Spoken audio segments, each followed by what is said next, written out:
What is going on, everybody? Welcome back to College Football Talk with Peter Burtonette. We're back on the channel after taking a couple weeks off. Decided after the NFL draft would maybe be a good time to sit back, relax for a couple weeks. But we're going to be going full throttle here as we go through the kind of post-spring ball observations in this video and maybe a little bit more in-depth over the next couple of videos. Prepare for just the upcoming summer ball, going into fall ball, fall camp, and getting ready for games coming up. They aren't that far away. We're in kind of the part of the football season that's a little bit lacking, but it's kind of the time of year where I'll probably dive into some of those other videos like the what ifs that I started diving into previously. But in this video, just going to be going over a couple of observations from the spring. Going to be talking about Dylan Raiola, the quarterback for Nebraska, and then talking about if there's a culture conundrum at Colorado with Coach Prime, and just kind of asking the question, maybe not so much answering in this video, but asking the question, who is the best team in college football after spring ball? But before I go into this video, if you're going to enjoy, please feel free to leave a like, consider subscribing to the channel, and turn on those post notifications so you're always up to date whenever I post on College Football Talk. And share this video if you think anybody that you know would be interested in it. But let's dive into it. First things first, I'm based in the Omaha, Nebraska area, so obviously there's a lot of focus, a lot of discussion, going on around me as to the Huskers, and of course that centers around the quarterback position, as it always does, really everywhere in the country. Whether you have an established quarterback or you're trying to find that established quarterback, it is the most important position in football, so it is discussed the most. Nebraska has a starter last year who did well. Heinrich Harburg did a fair job as a starter. I'll pop up his stats here on screen. But Nebraska obviously finished just outside of bowl eligibility. Weren't able to get to 6 wins this year, and obviously they'll be looking to take that next step in year 2 under Matt Rule. They also have a quarterback. He's actually pictured behind me. He went to Bellevue West High School, which is one of the high schools I cover for the newspaper here. Daniel Kalin is one of the quarterbacks coming in. He originally committed to Mizzou, and then he switched to Nebraska, kind of right in the middle of when Dylan Raiola, the 5-star quarterback, announced his decision to come to Nebraska. And so Raiola, kind of throughout the spring, he was the one who was billed as the most likely starter. And Rule has said he has not shut down the idea of potentially getting somebody out of the transfer portal. I think Raiola is a good bet to go with. He's a 5-star quarterback. He has all the tools. He has the size. In terms of his play style, I'm not comparing his abilities or even so much exactly how he plays, but how he looks out there on the field a little bit is reminiscent of Patrick Mahomes. Now, that's a lot of pressure to put on a young freshman, true freshman, but I think he does have the physical traits and attributes that Patrick Mahomes has. So I think that is something. I think he has a powerful arm. I think he's able to get some things done with his feet. He had a couple of throws in the Nebraska red-white spring game where he was kind of off balance. He had one just beautiful deep pass to Jalen Lloyd, who's a speedster, who is also local from here in the Omaha area, went to Omaha Central and then Omaha West Side for his senior year. Incredible speed on that touchdown play. If I could find a highlight of it, I'll pop that up here while I'm talking about it.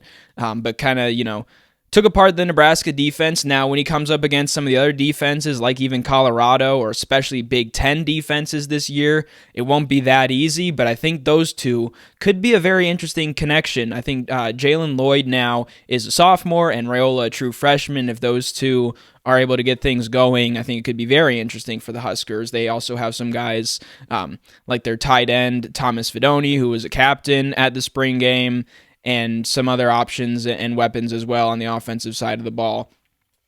But I think the Huskers, the right move. I made a video when he announced that he was going to be decommitting, I think, from Georgia and committing to Nebraska when Raiola made that switch. I think he is the type of player who can transform a team and allow them to make that next step and maybe accelerate that process. where you look at a team trying to get back not only into bowl eligibility, that's the first step for Nebraska. They've missed on that out on that for the last couple of years. Their goals are bigger than that. I mentioned Fedoni. He's a product from Lewis Central, one of the high schools I cover in Council Bluffs.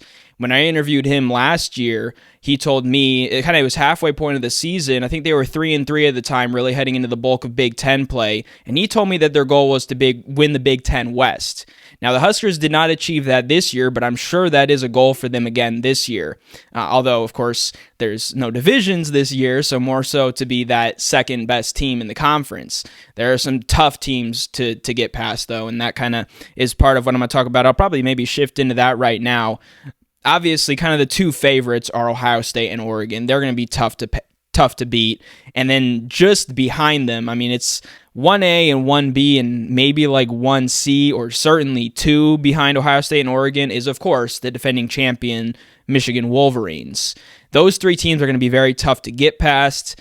Who knows? Nebraska could potentially, but I really don't think anybody in the conference is getting past those three teams. I think if Nebraska can finish fourth behind those teams, that would be a massive step for the Huskers football program. If they finish something like 8-4, 9-3 overall, I think that's a strong possibility. They could be the next team in line behind those. Of course, there are other teams in the Big Ten like Penn State who are very strong as well. So that's kind of something to look at for Nebraska. And then one other point that I want to discuss in this video is Colorado. And this is a little bit old news now. So is Nebraska spring game, but I wanted to dive into it. I had some time now to film today. But it's Colorado and what is going on kind of with their culture. I'll pop up the tweets here on screen, but Coach Deion Sanders, Coach Prime, and his son, Shedeur Sanders, the quarterback for the Buffaloes, kind of both went after a player who had transferred out of the program and calling him mid and stuff like that. And Coach Prime even made some comments as well. And so it kind of arrives to this point of, is Colorado moving in the right direction? They have some good players coming in the transfer portal, but they also have some that have made a move like the guy who was targeted by both Sanders. So again, it's just interesting. There's a lot of clicks, and that was even something that I think Cormani McClain, who transferred out of the Buffaloes program, mentioned, is that he didn't want to play for clicks, obviously referencing what Dan Lanning, the head coach at Oregon, had said. So I think it does kind of bring into question where the culture is. Do I have an answer for where it is? Not really, but I do think it's something to keep an eye on to see. Is Coach Prime a great coach? Yes. Is he a leader of young men? He's proven that he is. But is something going on at Colorado, maybe behind the scenes? I'm not here to speculate too much, but it does kind of bring into question, again, both what McClain said and what was directed towards the guy who had transferred out. So those are kind of my thoughts on it. I think it's kind of more of a question that I'm leaving open-ended. So for those of you in the comments, let me know your thoughts below on what you think is going on at Colorado. That might be something I dive into a little bit more in depth in an upcoming video. But I think that's going to be it for this kind of comeback video. Last one I made was a quick kind of reaction to the NFL draft. But if you've watched this point in the video, thank you so much for taking the time to watch College Football Talk. I'm your host, Peter Burnett, signing out.